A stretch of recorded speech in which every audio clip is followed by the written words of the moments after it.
Hey guys, what's up? Pwnstarr here. Today we are going to be reacting. Let's see, we've got today and tomorrow left for our React week. Then after that, we'll just kind of do whenever we see something that we definitely want to react to. But today we're going to be reacting to Larryzaur. His basically which job to play in Shadowbringers for Final Fantasy XIV. This one I'm really excited about. I did see the original one a long time ago in a lot of his different basically videos when I played a long time ago. I guess right at when Stormblood had released. So this is definitely a new one for me, and seen some good things about it. Obviously, it's got 1 million views, 25,000 likes. So let's go ahead and watch it and hopefully this will help us decide which tank to play. Remember, we've been trying to figure out which tank to play. So if you have an idea, comment down below and let me know which tank to play. But hey, let's jump into this. Here we go. In Final Fantasy XIV, you've got a bunch of jobs to choose from, and I've already made a video talking about that. Problem is, now everything is completely different. So here I am again with all of the Shadowbringers jobs to help you pick what you want to play. You've got your tanks, including one new guy. They're the ones fearlessly charging headfirst into danger's way. And luckily, Shadowbringers made that even more straightforward. Simply turn your tank stance on, and you are now tanking. Turn it off, and you aren't. Wow. Speaking of danger, these are the healers. Always be nice to them. You don't want to know what happens when they get angry. Oh, thank you. No, that's not what I meant. Shadowbringers gave... So I haven't seen that happen yet. I am looking forward to seeing somebody just rage and pull somebody off of a ledge or down a hole. Just like in the crap guide to healers that we watched yesterday. The healers a super special power big heal mode. The melee DPS are here to cry about mechanics that keep them away from the boss. So in Shadowbringers, they gave the melee 2 free I don't need positional anymore buttons, but they still complain. And these are the casters. They go big shooty boom Black boom Mage. Magic. What did they get in Shadowbringers? More big shooty boom booms. The ranged can run around without any loss of DPS, and they've got a new friend who everybody loves. Except the other ranged. Anyway, let's go look at the jobs. Dark Knight. It uses a big-ass sword. Play this job if you want to use a big-ass sword. It's got a special stance you got to keep up, obviously called the dark side. You keep this up by using Edge of Shadow and Flood of Shadow, of course. And you can even reach inside your soul and take out your inner darkness, and he can fight along with you. And it's got a special mode, Delirium, where you can spam heavy-hitting attacks like Blood Spiller or Quietus, which otherwise my Dark Knight's only 45, so I wouldn't know that. Yeah, it's got a blood gauge. For mitigation, it has the Blackest Night, which is a shield you put on yourself and lets you use a blood gauge ability for free if it breaks. And its invincibility is called Living Dead, which you activate it first, and then you have to die. Once you die, then you're Walking Dead, and you're actually kind of not dead. But somebody has to heal you up to full, otherwise you really do die. Gunbreaker. These guys were the personal guards of... These guys are, you know, in my top 3 list for tanks out of 4, right? So we might end up playing a Gunbreaker. Let's hear what they have to say about this. Queen Gunhilda herself. Who is that? I don't know. Gunbreaker is what you would get if you wanted to play a tank, but you also were like, I really like DPS. It's got a 3-part combo, but it actually has a separate 3-part combo inside of another 3-part combo. That seems a little confusing, but let's go. It kind of makes sense. It has a powder gauge with cartridges in it. The regular combo will earn you cartridges, and then you can spend the cartridges in order to do the special 1-2-3 combo. So it's very clicky. It's a very clicky, fun job. Its invincibility is called Superbolide. Basically, you shoot yourself, and now you can't get hurt anymore, because if I hurt myself, the enemies can't hurt me. Paladin. It's got a... Seems a little complicated. Lots of clickies. I like clickies. I hear it's fast-paced, and I hear it's fun. So, +1 for Gunbreaker, right?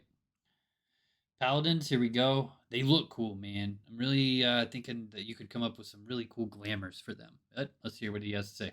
Sword and a shield. To be a paladin is to be protection itself. Paladin is really good at party utility and helping your friends not die. It's got a physical damage phase and a magical damage phase. During your physical phase, you've got a damage buff, and then you've got a dot combo, and then a regular combo that will unlock a heavy hitting attack called Royal Authority. And this you can use 3 times in a row. Then you go into your magical phase where you can attack at ranged with heavy hitting magic attacks, and a big AoE attack again, Confiteor. You've got the wings to protect your entire party. You can also heal yourself or heal a target, and its invincibility is Hallowed Ground, which just makes you straight up invincible. You can't get hurt. Warrior, it smashes. It's got an axe.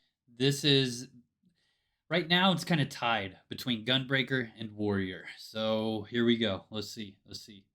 And it smashes with the axe. Warrior doesn't care about mitigating damage. They're just all about hit me anyway. I can take it. Just hit me. It's got 2 combos. One that applies a damage buff and one that builds its wrath gauge more. It's got a special mode, Inner Release, that allows it to spam the heavy hitting attacks like Fell Cleave or Decimate. Both the single target and AoE attacks can be enhanced when you first use Infuriate to augment them. Warrior is all about building up the gauge so you can use it on attacks to just smash more. It's got a fun mitigation called Vengeance, where you get hit but then you just slap them right back. Or it can increase its HP even more because above 100k health isn't enough. Its invincibility is called Home Gang, where you tether to an enemy and now your HP can't go below 1. Samurai, they wield a katana and now offer the damage. 0. I don't know, Gunbreaker or Warrior. That's where I'm at right now, guys. Gunbreaker or Warrior. Let me know. Party utility besides their big damage. Samurai's core rotation works around 3 separate combos. Each time you finish a combo, you earn a sticker, or otherwise known as a sen. You spend these sen on powerful Iaijutsu moves, and the move changes depending on how many stickers you had when you use it. These guys are very anime-centric, and it makes me want to play a samurai, but either way. If you use it with 1, you get a dot. With 2, you get an AoE attack in front of you, and with 3, you get a heavy-hitting single-target attack. It also has another resource called Kenki that you build up and you use on heavy-hitting attacks. You notice a lot of these are heavy-hitting attacks. It's because all of Samurai's attacks do it. Shadowbringers gave Samurai even more big attacks, like Shoha, an attack you can only use when you gather up 3 meditate stacks. It also has 2 separate AoE combos and overall flows very well from one combo to the next, building up your resources and spending them. Monk. These guys are all about throwing away the weapons, and instead, your body is the weapon. Monk has 2 combos. I really wanted to play Monk a lot. The positionals threw me off. Sorry, I'm not that good of a player yet. Sounds straightforward? It is. But each one of those has a positional requirement. Every single one. All the other melees only have a handful of positionals. Monk takes that and says, I want all of them. Shadowbringers also gave Monk a 4th Grease Lightning stack, which makes them attack even faster and harder than before. They just look so cool. It builds up a resource called Chakra that it can use on a single target attack or a ranged attack, and other buffs that mostly work around its 2 separate combos. It does really high damage, but still offers some party utility with a physical damage buff to the party. Dragoon. It uses a spear. They kill dragons, and the reason why they're so sharp is because even if a dragon eats them, they can still kill the dragon on the way out. Dragoon. These guys look cool, that's for sure. They're super pokey plate mail, you know? It also has 2 combos, but instead these are longer combos. Most of the other physical jobs in the game are 3-part combos. Dragoon is 5. It's a very static rotation that you're going to do one combo and then the other combo, and you're always going to stick to that, but it has a whole lot of off global cooldowns that you're going to use in between them to keep it interesting. It centers around keeping up a buff called Blood of the Dragon. However, when you collect 2 Eyes of the Dragon and you activate Ger Skogul, you unlock Life of the Dragon, where you glow red instead, and you unlock even more powerful heavy-hitting attacks, including Star Diver. It's got a bunch of different jump attacks that range from... Right there. I have seen Dragoons fly off edges. It's pretty cool. But I would be that one that flies off edges all the times from the back jumps and stuff. Jumping to the opponent and back to where you were, or jumping over to the opponent, or jumping away completely, or off the edge. Dragoon offers some cool party utility, like a crit buff to everybody, and it can tether to a friend and give their pal an extra damage buff. Ninja. Do you know Naruto? Yeah, well, Ninja. Ninja's got a really cool mechanic called ninjutsu. You have 3 ninjutsu abilities, which, depending on the order you push them in, will change the attack that it performs. You have things like an attack speed buff, or an AoE on the ground that looks like dirt. Shadowbringers added a cool effect where you can augment some of the ninjutsu abilities. If you use Kasatsu before activating them, it'll change your fire breath into a huge fire tornado, or it'll change your ice breath into water shurikens like Greninja. You also can tap into your secret Hokage arts and activate Bunshin, which will be a shadow of yourself, and it will mimic every attack that you do. It's also got a really good party buff called Trick Attack, which will make the target take extra damage from the entire party. Ninja has a lot of interesting mechanics to its toolkit that goes beyond just simple combos, but you might have to devote an extra brain cell to remembering what ninjutsu does what. Probably. As it stands, melee DPS, when we go to melee DPS, Ninja. They just looked so cool. Like, I've seen them out, you know, in the game, and they're just always like really cool looking. That one really sold me. I've never really, I guess, like, tried to understand some of the moves or whatever. It's obviously a 12-second thing isn't gonna make me understand it by any means, but that was really cool. All right, let's keep going. Sorry. This is what you would get if you combined a cowboy with a Gundam with a Terminator. This is Red the Dead range Redemption with the highest damage and the one with the least amount of RNG in the rotation. And I don't really have to say any more about it because you can summon a freaking mech. And while you're doing all of your attacks, you're overheating. You go into your overheat gauge. You're spamming your cool abilities that give you your cooldowns back, and you're hitting buttons like a freaking madman. And your mech is over there punching shit. Oh, and you have a flamethrower. Need I say more, really? I mean, for AoE, you got some other cool stuff like overheat will now actually be a crossbow instead. You got a drill that you shoot out like a Giga Drill Breaker, and you have a special button that makes it guarantee it crits. All of your regular combo is now superheated mode always. This job is all about balancing your battery gauge and your heat gauges to use all of your cool special boom explodey powers. Bard, this is the job with the bow and arrow. Every MMO. Now, I did have, I've got a level 70 Bard that I played previously when I played. Really enjoyed it. But when I came back, there was all those buttons, and I was like, you know what? I'm going to start from level 1 just to relearn the game, you know? So, either way. I did like Bard. This is ours. Sure. But not only can you shoot arrows, you can also sing songs and help your party members do things. And its rotation is in the middle ground of a static rotation with an RNG rotation. It cycles through 3 different song modes, and each song has a different effect on your rotation. Mostly you're keeping your dots up and spamming burst shot for procs on refulgent arrow. You've also got a new gauge called the soul gauge, which is used on apex arrow, and it does more damage the higher the gauge is. That might be new. You've got stuff like a heal buff or damage buff or remove a bad thing on somebody, and of course a party damage reduction. Dancer. This is the new guy. It uses chakrams that it throws around and kills its enemies with belly dancing. It has the lowest personal DPS, but it can super buff its dance partner. I've liked watching people play dances. They're really cool. When you activate one, you go through steps like a Simon Says game. Standard step will be an AoE attack and activate a damage boost for you and your dance partner. Technical step will be a longer step dance, but this will be a damage buff for the whole party. Its rotation is very RNG dependent. It has a 2-part combo, and each of those can proc another attack. And then each of those attacks can now proc fan attacks. And then the fan attacks can proc a final fan attack. So there's a lot of layers of RNG to the rotation. It also has a separate gauge that you use on a big... Has anybody, this is a good question, has anybody put a Dance Dance Revolution mat down on the ground and programmed the, you know, the buttons on that to your dancer moves that proc, and you're dancing based on the procs? I don't know. This might be kind of fun, right? Big hitting attack called Saber Dance. And for movement, it has 3 separate dashes that it can use. Black Mage. It uses a magic stick and explosions, and a whole lot more explosions. This is the magic version of the selfish DPS class, and specializes in longer cast times that deal super high damage with the trade-off that you're trying to minimize your overall movement. Black Mage's rotation goes through an ice phase where it regenerates mana, and a fire phase where it spends all of its Phoenix mana on the really heavy-hitting attacks. Yeah. Shadowbringers added a finisher to the fire phase called Despair. Black Mage has a continuous damage buff you want to keep up called Enochian, which allows you to use the heavier hitting spells, and if you have it up long enough, it unlocks a special void-looking attack called Xenoglossy. Yeah, I haven't gotten there yet. There's also a way to keep your ice phase up during downtime. Summoner. It uses a book, Boy, but it's not 63? trying to be 4? smart with it.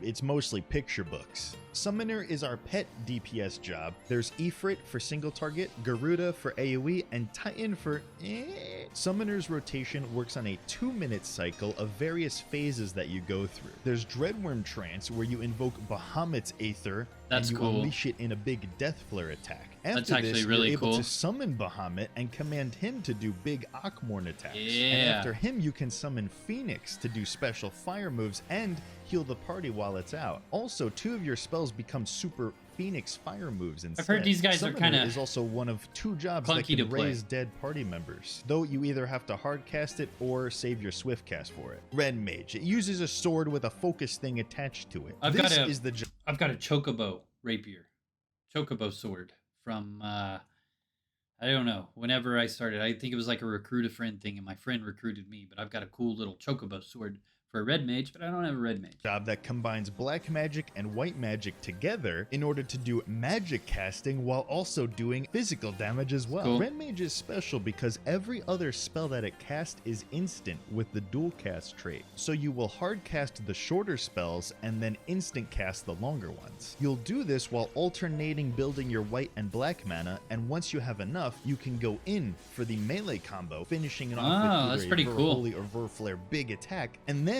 another There's that final big backflip. attack called Scorch. Shadowbringers also added an AoE rotation using Ver Thunder and Ver Arrow 2, and then instant casting Impact. And then you have an AoE melee attack as well. Ren Mage is the only Backflip off DPS the with ledge. a good single target heal, and it's the other DPS that can battle raise. And because of dual cast, That's you can cool. instant raise people. White Mage, it uses a cane. White mages draw on the Aether all around them from nature in order to do really big bursty heals or regens. As for its heals, it's very straightforward. You got Cure 1 and Cure 2 for single target. You've got Medica for AoE, Medica 2 for an AoE regen, and Okay. Cure 3 for a big AoE heal but very close around you. In Pretty simple. Shadowbringers, they added some instant abilities that use up lilies from the Lily Gauge. And when you use up 3 lilies, it unlocks a Flatus Misery, which is a huge AoE damage nuke. White Mage's Cool. oh shit ability is the wings. You sprout beautiful wings from your back, and now everybody around you takes less damage, and all of your healing is super mode. Scholar. They That's use beneficial. a book because they're so smart, and they want everybody. I know I've seen scholars around. They just tend to not stick out to me very much. Every time I see them, I think they're summoners, unless I notice the party window and I'm like, oh, it's a scholar. Else to know how smart they are. Scholar specializes in shielding the party from all the damage in the first place. And it is the pet healer that we have in this game. For single target heals, you got Physic, a small single heal. You also have Adlo, which is a heal plus a shield on a single target. And you have Cool. Sucker for an AoE heal plus a shield. And there are a few abilities that can manipulate the shields. Emergency Tactics will change the shield into a heal. Recitation will guarantee that it crits so you can have a big shield. And Nice. Deployment Tactics will spread the shield to nearby party members. Chain Stratagem is Scholar's utility. It will raise the critical hit rate on the enemy for everybody. So like having one of these in your party would actually be very beneficial because then they could shield, thus helping the heals of the other healer in the party if there is 2 healers. It's pretty cool. Scholar's other resource, Aetherflow, can be used on certain abilities, like an instant single target heal, a party AoE heal, and a placeable shield that reduces damage taken and heals the party. Oh. Scholar's super move is an upgraded fairy that does bigger shields and healing than the regular fairy and AoE shields. Or you could just eat your fairy and get a whole bunch of Aetherflow to spend. Astrologen. It uses Here we a go. glow. So I've got a level 66 from last time I played of this. I do remember it being a lot of fun, and there was a lot to it as well. So I'm sure there's been some updates. I know how to heal, but I also know there's all the cards and stuff. And when I did play it, as this time came back, I was kind of starting to catch the grip of it. Yeah, check it out. Globe of stuff with cards on it. They heal by looking up at the stars and planets and sparkly things. They're also able to switch between a shield mode or a regen mode depending on which healer they're paired with. It has a normal single target heal and an aspected single target heal that either shields or regens. It's also got a party AoE or an aspected party AoE that either shields or regens. And then there's the whole card system, which it is able to draw upon and buff all the party members' damage. Once it gets enough different types of seals, it can buff the entire party at the same time. An Astrologian's super heal move is called Neutral Sect, which will change all of your aspected spells to activate both the shield and the regen at the same time, as well as buff all the heals in general. And that's it. That is all of the Shadowbringers jobs. I guess that is. That's a lot of them. I didn't realize that. All of these jobs on the same character. There's Kefka. I can't wait to kill Kefka. That is the beauty of Final Fantasy XIV. All of the jobs can do all of the content in the game, where some of them are a little bit better at certain special things. Like if you want to solo old content, you know, Red Mage or Paladin are probably a little bit better at that type of thing. So the best advice is just pick which one looks really cool to you, and you'll be more motivated to get good at it. So this video will be good for a little while until the next expansion comes out and completely changes it all over again. Okay, bye. Oh, guys, that was Larryzaur's basically which job for Shadowbringers edition. I personally feel like I know a little bit more as far as each class, job. And like I've been saying, guys, I really am on this quest to figure out, do I want to play Gunbreaker next, or do I want to play Warrior or Paladin? After noticing the cast and, you know, the magic phase and the melee phase with Paladin, I can say for certain I don't really want to play Paladin anymore. So it's narrowed down to Warrior or Gunbreaker. And then, like we were saying, as far as for melee, either Samurai or Ninja, leaning very strongly towards Ninja. My ranged DPS is a Black Mage, and healer, probably going to stick with Astrologian just because it's already leveled, and I did really enjoy that one. But yeah, guys, thank you so much for watching my reaction to this, and make sure you like this, subscribe, as I am going to be doing weekly content for Final Fantasy XIV. Yeah, guys, I'm going to jump on stream right here on YouTube. Tonight's Thursday, so it is Final Fantasy XIV, 8:30 Eastern. I'll see you guys there.